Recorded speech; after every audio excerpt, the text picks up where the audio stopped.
So, ito na kaya pinakalas at pinakalas ko na talaga to. So, sana makalis na ako dito bago mag-26. Kasi mau-overstay na ang lola nyo. Hindi ako pwede mag-overstay talaga.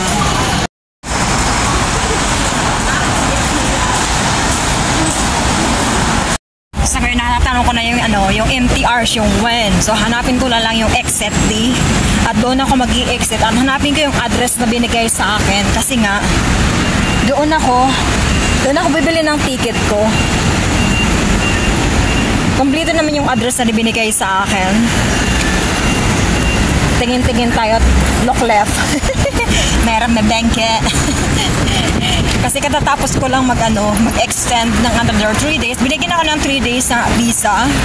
Tapos dumiretso ako ng agency. So, inayos yung papers ko. Napasa na sa immigration yung papers ko. So, on process na siya.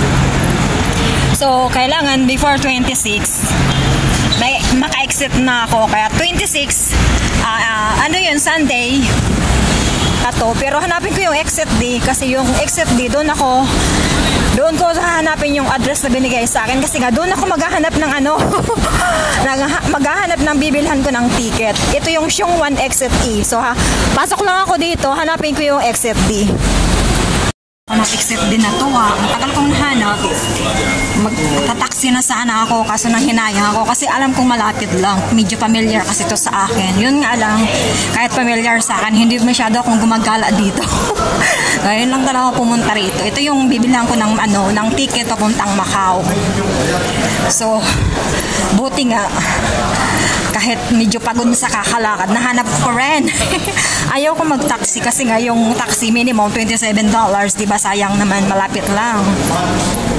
Yung Park Buildings. Ay, sa wakas nahanap ko rin. Ginoo. Sa 3rd floor. Punta ako sa 3rd floor. Ayan, natatanaw ko na yung ferry. Ikot-ikot. Pang 3rd floor. Kasi 3rd floor ako bibili. Ito na yung pang 3rd floor. Finally, makukuha ko na rin. Ayan, finally nakabili na rin ako sa wakas. Sa tagal kong hinanap. Dati na ako dito sa Siung 1 pero wala pa ako. Kasi nga nakakalaki ng Siung 1. So daming ikot-ikot kasi nga mall to.